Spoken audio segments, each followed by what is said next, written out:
Hi, I'm Melissa, and I'm going to talk a little bit more about applying Pinterest in public libraries by walking you through a few example boards that I made, talking about the considerations that I had to think about, and some problems that I encountered when I was trying to make these.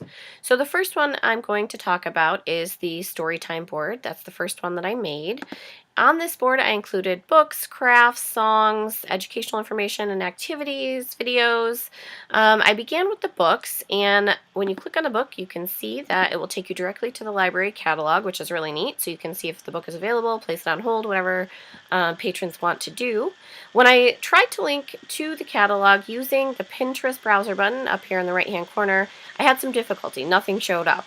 So what I ended up having to do was use the manual option, which you can also do if you don't want to install the browser button. So I searched Google for images of the covers, saved them to my hard drive, and then clicked on the plus sign down here in the bottom right hand corner, clicked upload pin, uploaded the image from my hard drive, and then pasted the URL to the catalog in the website box right here. And then let me get my face out of the way. You are done. So that's a little bit more time consuming than using the browser button, but in this case it worked better. Another time when this is going to be a useful option is if you come across a website that has good information that you'd like to include, you want to pin, but there are no good images on the website. So what I did for this case, this has all the songs I want to include, no good images. I did a Google search for images labeled for non-commercial reuse, found one that I liked, saved it to my hard drive, and then did the exact same thing I did with the books. I used the plus button, uploaded the image, and linked back to the ugly website that had good information. If you're on a website that has good images and you want to use the browser button, it's really easy. You just click it, choose the image you want to save. I'd suggest choosing one that has enough information that it tells your viewer or your patron what that pin is about. Once you choose the image you want, it just asks you which board you'd like to pin it to. You select the board, and then you're done. Pinning from YouTube, also super easy. Just click on the share button, choose Pinterest. It'll ask you which board you want to pin to, select it, and then you're done. So that's how I did the Storytime board. Pretty straightforward there. The DIY Tech Help board, I just want to show one thing. These are all free resources for tutorials on basic computer skills.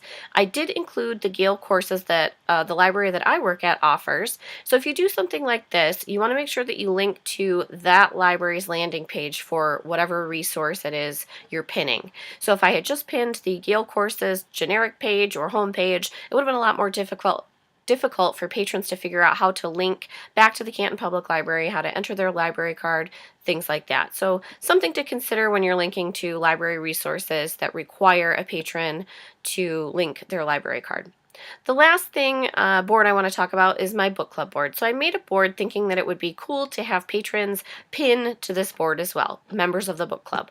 So because I want patrons to be able to pin, what I would do in this example, instead of just linking, making a board and linking to the books and having patrons pin, I would create sections for each month that include a link back to the catalog with the book cover, and then I would also add some information related to the book. So in this book, the main character has a book barge that he drives down the River Seine to Provence. So patrons can click on these things to find real-world examples of things from this fiction book. In order to make the board interactive, you're just going to invite collaborators. So you can put in email addresses here, click invite, save, and then your patrons will be sent an invitation to pin to that board. So that's a cool way to make it a little more interactive and have some more fun, give you more things to talk about with the book club. Just a really neat thing that you could do. So the last thing I want to talk about are secret boards. Secret boards are a good way for librarians to record program ideas, display ideas, really anything that gives you inspiration. These are visible only to you or to the library staff.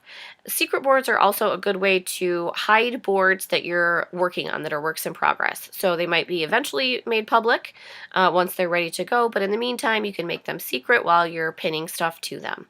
Then click Save after you change the option here, and they'll be visible to the public. So I hope that was helpful information, and happy pinning!